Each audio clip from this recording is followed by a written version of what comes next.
Cars, music, and movies here at the Rodeo Drive Car Show in Beverly Hills. And here we have David to talk about a super cool car. Thanks, David. Hey, how are you? Hey, this is a 1977 IROC series race car. It was built by Banjo Matthews, Roger Penske, Penske Racing, and Holman and Moody. Holman and Moody are the ones that built the rear ends and suspension corners for the 64 Le Mans winning GT40s. So this car in 1976, when it was actually built, was $28,000 to build. There were 15. 3 of them were qualifying and practice cars. 12 of them were actually run cars. This is an actually race car. It was raced by Emerson Fittipaldi, 2-time Formula One world champion, 2-time Indy 500 winner, 4-time Indy winner Al Unser, 3-time Indy winner Bobby Unser, 2-time Indy winner Johnny Rutherford, also raced by the Porsche legend Peter Gregg, who won the 12 Hours of Sebring 5 times for Porsche. So it's got a lot of history. It's basically a 1970s Grand National stock car underneath with a lot of special work, special fabricated pieces. The series ran from 1972-73 with Porsches. It went from Porsche to 72 Camaros, C28, which they ran for 3 years. The next 3 years, they came out with these cars. The NASCAR guys were hurting the cars too much, and they weren't doing well on the super speedways, especially the Porsches. So they went with an actual Grand National stock car because the IROC series would invite 4 champions of NASCAR, 4 champions of Formula One, and 4 champions of IndyCar. So this would be the car that raced in that series, and you couldn't say I wanted to drive in that series.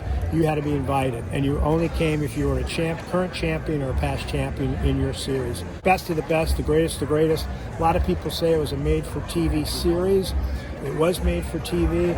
When they had the first races for IROC, 9.4 million people tuned in to the races.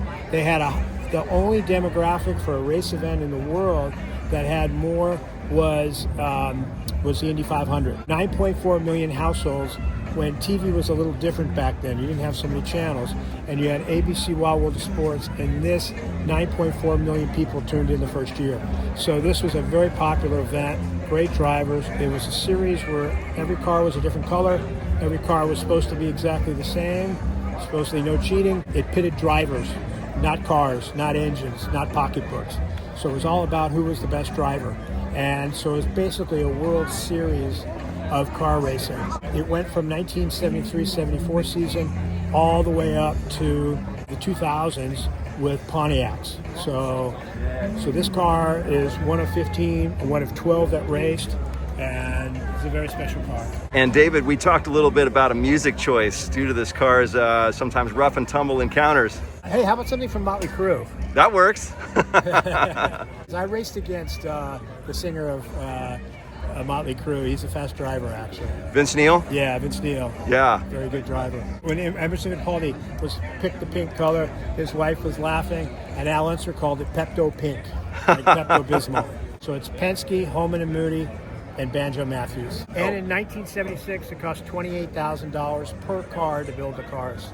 And wow. You could buy the hottest Camaro off a showroom for about $3,800. Woo! Well, David, thank you so much for the interview. That was a history lesson, and appreciate it. Oh, by the way, they're going to have a reunion, 2 reunions at Monterey this year. One is the 75th anniversary of Formula One. The other one is the 50th anniversary of the IROC series. You'll see, you've never been able to see this before. I don't know if you'll ever be able to see it again, but it'll be the biggest contingent of IROC cars, historical IROC cars, real historic IROC cars on the planet. So, wow, fantastic. Thanks again. You got it.